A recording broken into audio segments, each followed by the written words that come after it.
ভক্তি জীবনে আসলে বা পরমার্থিক জীবন, সেটা ষটচক্র যোগ হোক, অষ্টাঙ্গ যোগ হোক বা যে কোনো যোগ প্রক্রিয়ায় হোক না কেন, আমরা যখন এই আধ্যাত্মিক অনুশীলন করতে চাই, ঈশ্বরকে উপলব্ধি করতে চাই বা আমাদের আধ্যাত্মিক স্থিতিকে উন্নত করতে চাই, তখন আমাদের আধ্যাত্মিক চর্চার ক্ষেত্রে যেটা হচ্ছে সবচেয়ে বেশি প্রতিবন্ধক বা যেটা এক প্রকারে সম্পূর্ণরূপে নিষিদ্ধ বললেও বলা যায়, সেটা হচ্ছে অন্ততপক্ষে নিজের ইন্দ্রিয় তৃপ্তির ইচ্ছাকে বর্জন করা।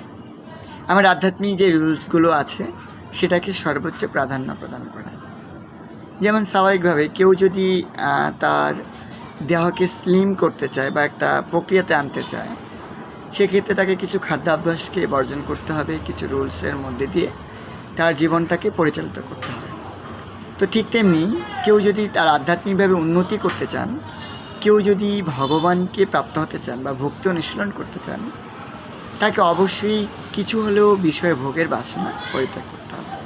সন্ন্যাসী, যোগী কিংবা ভক্ত হওয়ার জন্য বা বৈষ্ণব হওয়ার জন্য যেটা প্রথম প্রয়োজন, সেটা হচ্ছে ইন্দ্রিয় সুখ ভোগের বাসনাকে পরিত্যাগ করা। কেউ যদি ইন্দ্রিয় সুখ ভোগের বাসনাকে পরিত্যাগ না করতে পারে, তাহলে কি হয় না, তাহলে তিনি সন্ন্যাসী বা যোগী হতে পারেন না।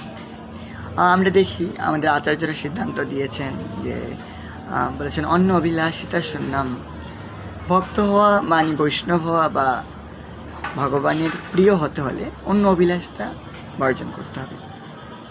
হ্যাঁ, আনুকূল্যেন কৃষ্ণ অনুশীলন, আনুকূল্য জীবন গ্রহণ করে কৃষ্ণের ইচ্ছাকে অনুশীলন করা।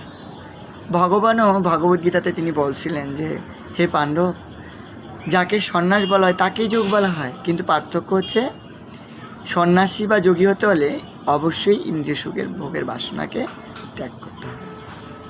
হরি বল।